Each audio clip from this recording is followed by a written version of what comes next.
retournons avec vous, mesdames et messieurs, et on enchaîne l'édition de notre programme Femmes du Nil avec Dr Jihan Refat, dentiste et artiste. Mon invité, tout d'abord, bonsoir et bienvenue au studio de Nile TV International.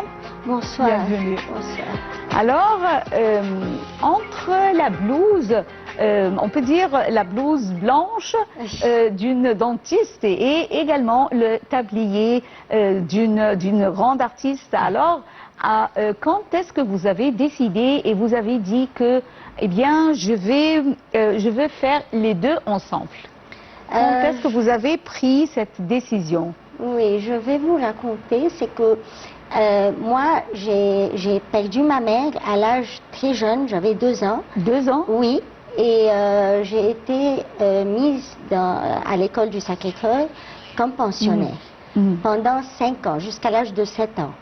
Alors, je pense que cette enfance-là, ce genre d'enfance, aide la personne à développer un monde imaginaire.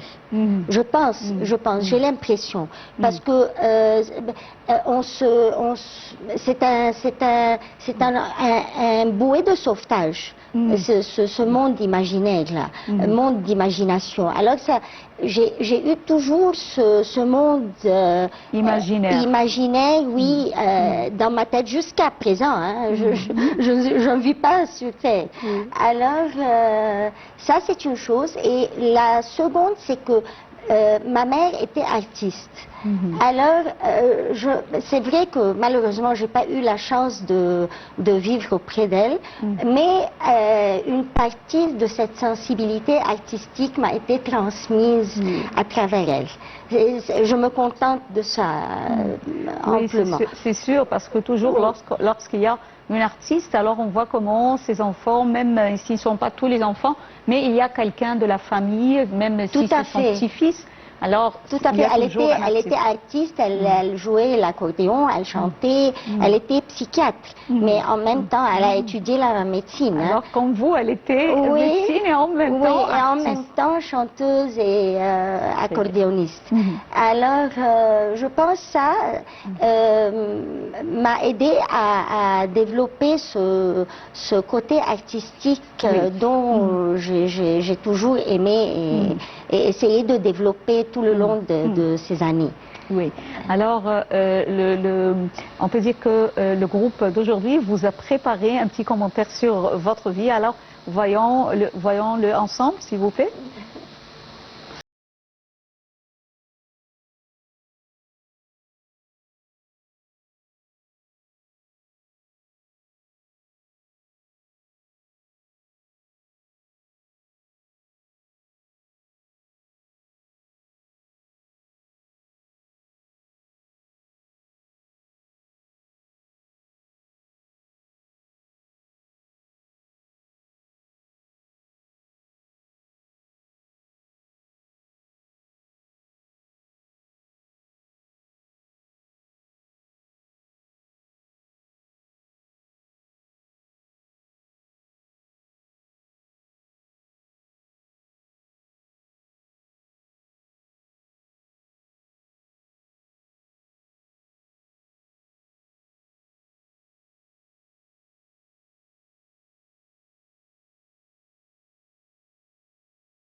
Docteur Jihan Refat, dentiste et artiste en même temps, et elle était en train de nous parler de, on peut dire, son enfance. Alors, passons à un autre sujet. Alors, étant dentiste, ça demande de vous une rigueur scientifique du domaine de dentisterie, et au contraire, étant une artiste, ça demande de vous la liberté, la créativité et pouvoir s'exprimer avec l'art en plastique. Alors, oui, tout à fait. Veuillez nous expliquer comment les deux en même temps, puisque les deux ne sont pas les mêmes, c'est tout à fait différent l'un de l'autre. Oui, non, la médecine dentaire, la vérité, m'a aidé à développer une précision, parce que la précision est très importante, parce que on travaille dans un domaine de très petit, alors il doit y avoir beaucoup de création, de créativité, de précision, et à la fois c'est la même chose pour l'art. L'art, c'est vrai, la liberté, l'imagination, mais aussi beaucoup de précision. Oui. Parce que et l'art et le fait de transformer quelque chose de simple à quelque chose de beau, ça c'est très important. Parce que moi, même la vérité, même l'art moderne, c'est-à-dire à respecter, bien sûr. Mais moi j'aime les détails, j'aime la beauté, j'aime la beauté. La perfection, on peut dire. Oui. La perfection, c'est un grand mot, mais je dirais la précision et la beauté, de transformer quelque chose de très simple à trouver comment embellir ce projet, ce meuble, ce tableau, n'importe. Alors, et c'est la même chose pour la médecine dentaire. Oui. On travaille dans une précision minutieuse. Tout à fait, tout à fait. C'est difficile. C'est difficile, oui. C'est difficile, mais au long des années, moi j'ai eu ma clinique aussi pour 25 ans et je travaille à l'Institut national du cœur. Ça fait maintenant plus que peut-être 30 années. Alors là-bas aussi,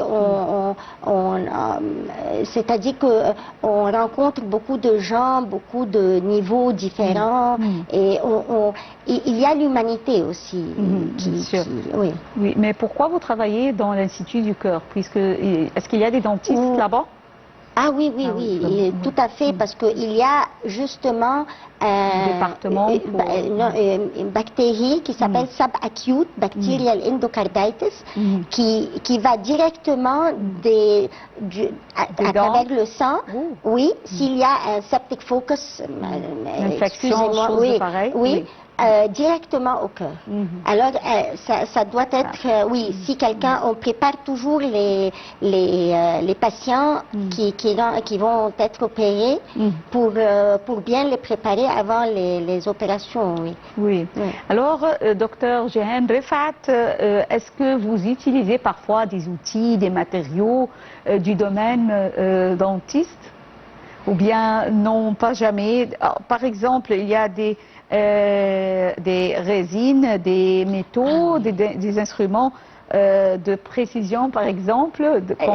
Vous voulez dire dans mes tableaux? Oui, c'est-à-dire que c'est la même précision, c'est-à-dire le resin, par exemple, le époxy, ça veut dire, je ne sais pas si oui, c'est en français, c'est le résine. Le résine, oui, peut-être. Mais moi, je connais le nom en anglais. En anglais, oui. C'est ça. Mais oui, bien sûr, parce que maintenant, l'époxy ou bien le résine, c'est un matériel très important dans surtout les choses, les meubles, pas nécessairement dans les tableaux, mais sculptures.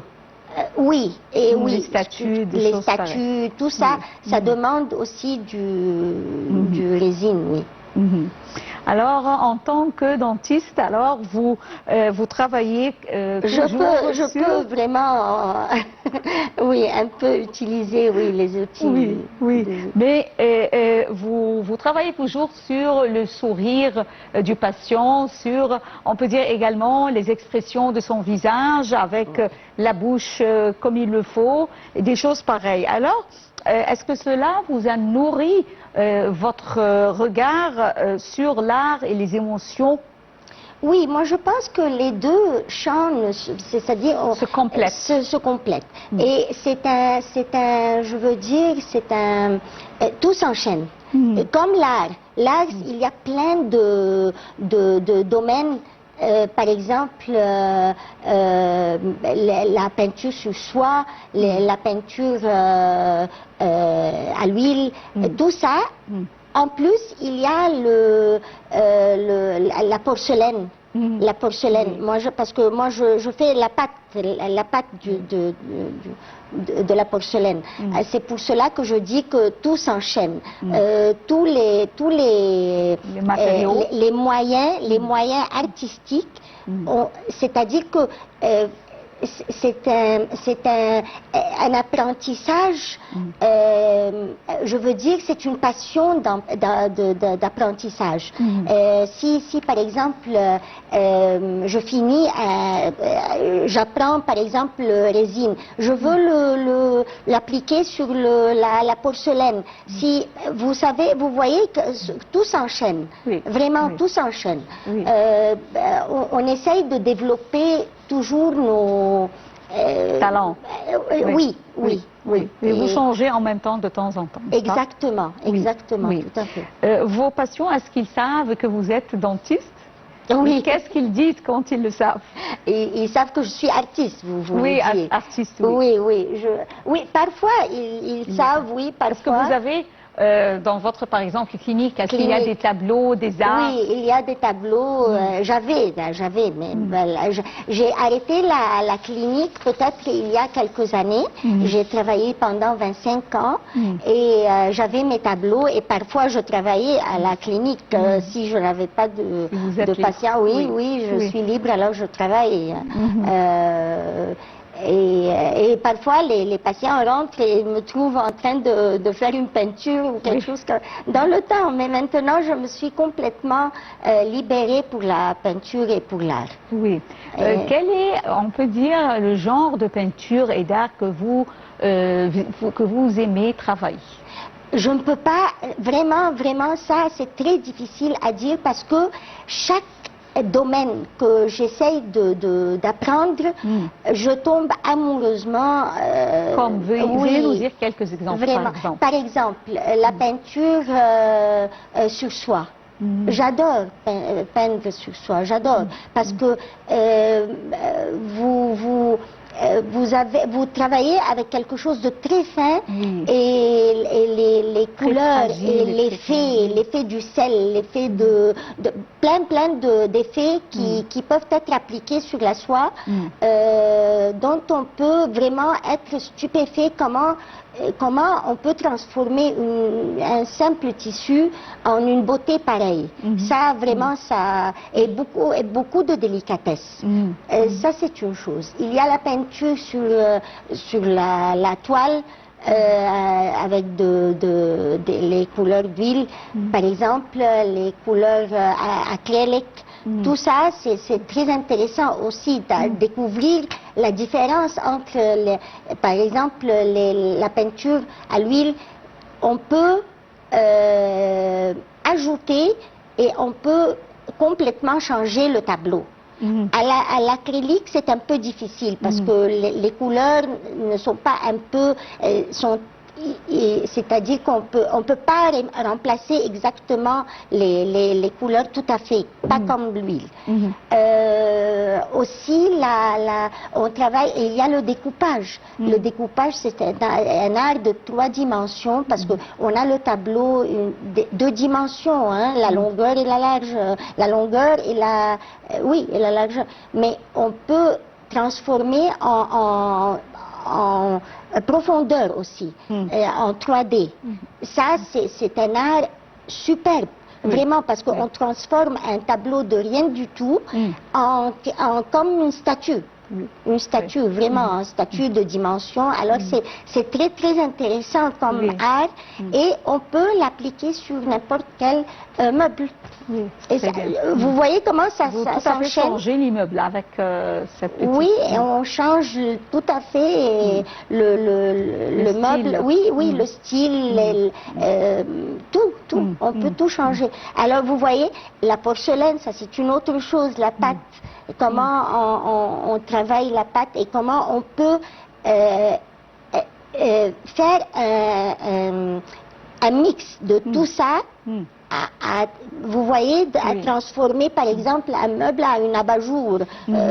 Tout ça s'enchaîne. Oui, oui, c'est parfait. Ça. Alors vraiment, c'est comme un rêve. Oui, c'est tout à fait. Et je pense que ça ne finit jamais. Hein. Oui, bien sûr. Ça ne finit jamais parce que chaque vous avez fois la on créativité. découvre. Alors c'est un don de Dieu le Tout-Puissant que vous avez ce don parce que vraiment c'est un talent, c'est un don. Oui. Moi, je me dis parfois que si vraiment j'ai toute cette bénédiction qui est seulement l'art, je me contente. Oui, bien je sûr. ne veux rien du tout. Parce que, rien de plus. Parce que vraiment, ça, c'est une passion qui me rend tout le temps un enfant. Hein. Je suis très heureuse, très... Vous créez la vie à quelque chose qui n'est pas encore vivant. Une chose qui n'est pas vivante, vous lui donnez la vie avec, en rendant cette chose plus humaine, plus touchable, plus belle, plus vivante. Oui. En ce qui concerne alors les couleurs, est-ce que toujours vous vous orientez vers les couleurs qui sont, on peut dire, les couleurs folles, les couleurs, pas le genre, mais si je parle des couleurs qui sont comme le jaune, les beiges, ou bien au contraire vers des couleurs fortes, éclatantes. Des couleurs éclatantes. Oui. La vérité, j'ai appris en peignant à aimer chaque couleur. À aimer chaque couleur. Je ne peux pas dire que, par exemple, oui, j'aime des couleurs, exactement le rouge, j'aime beaucoup le rouge, mais chaque couleur a une beauté et même quand on fait un mélange de deux couleurs, ça sort une autre troisième couleur vraiment très belle. Alors je ne peux pas dire que j'aime des couleurs spéciaux, mais j'aime toutes les couleurs. Oui. Toutes les couleurs. C'est parfait. Vraiment. Oui. Alors, je tiens à vous remercier infiniment. Malheureusement, nous parvenons à la fin de cette édition d'aujourd'hui, malheureusement. Et je vous rappelle, mesdames et messieurs, j'avais aujourd'hui au studio Madame Dr Jehan Refat, dentiste et artiste renommée en Égypte. Merci beaucoup, le plaisir est le mien. Non, le plaisir est le nôtre, bien sûr, le mien, pour toute l'équipe de ce programme, non pas seulement moi. Merci beaucoup. Merci, c'est la vérité. C'est gentil.